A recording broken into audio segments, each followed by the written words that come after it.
Alrighty, hello everybody, this is Show here.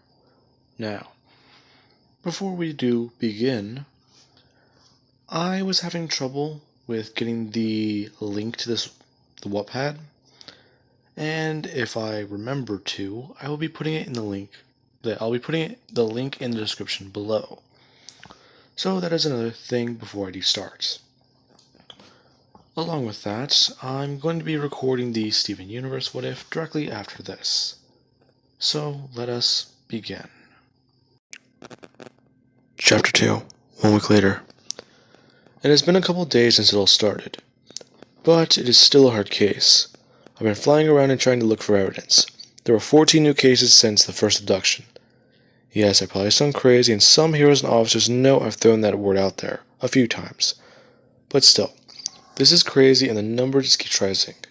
Earlier today I got the file for the second victim, or missing person. They seemed to be a normal male, 19, and his quirk was questionable. He had a quirk that allowed himself to drift between matter, somewhat like Lemillion's quirk, but the only thing that links the victims together was that they both lived alone. But then I saw it, and my blood ran so cold I thought I was back at the sports festival during my first year. They found a piece of the man, a finger, and that was when I rushed back to the station. As I landed, I found reporters waiting outside. Now, I wasn't a stranger to someone sticking a mic in my face and asking me questions, but this isn't why I became a hero. So when they asked what happened and what are the heroes doing about the missing people, I said these words.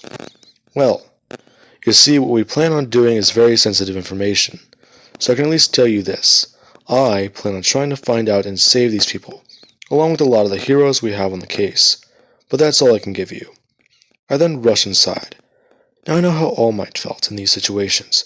It can be a nerve-rattling experience, but it's less intense after you deal with what heroes do daily. Now, I rushed in and I went to the lead detective on the case. I asked why I wasn't informed that we had additional information, and that I wanted to know if they had tested it yet.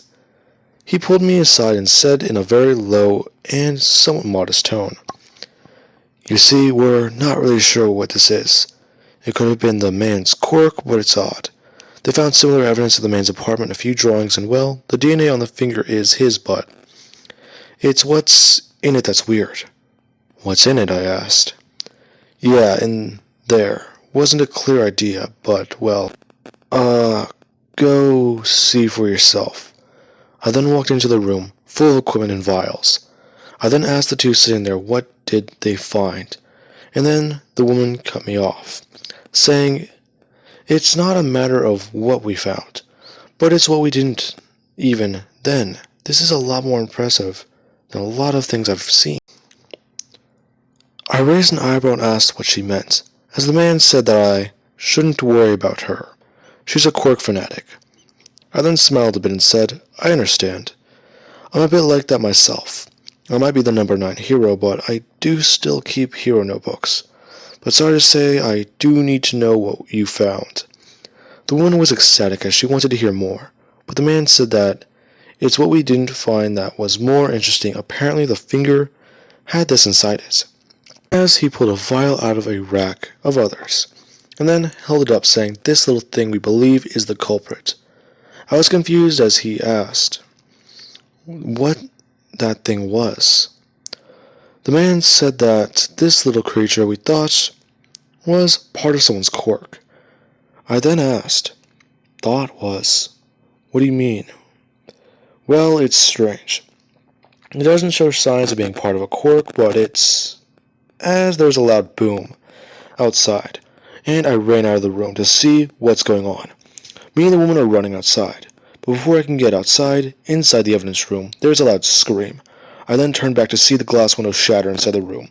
I felt fear, then turned my focus to this threat. It's inside the building. I told everyone to keep calm, and then I ran in. And what I saw is hard to say. The lights were flickering, and the man was being pulled down into this ground by something. I ran in trying to get him out as soon as I could. I stuck my hand into the sludge and tried to pull, but it was useless. The man was too far down.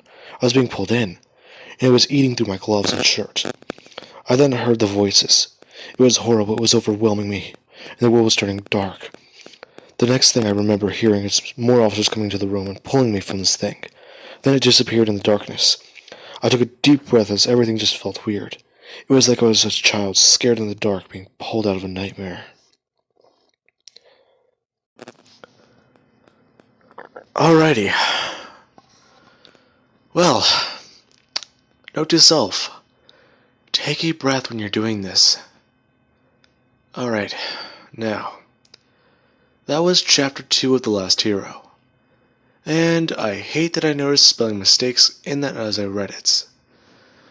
I proofread that earlier today, and I planned on editing some of them. But I just skipped over some in case anyone did notice them. I noticed them too as I was reading. And I hate that I didn't do a second read, which I do need to do. Anyway guys, I do hope you enjoyed this. And I'm going to be a minute before I record Steven Universe. I need a breather.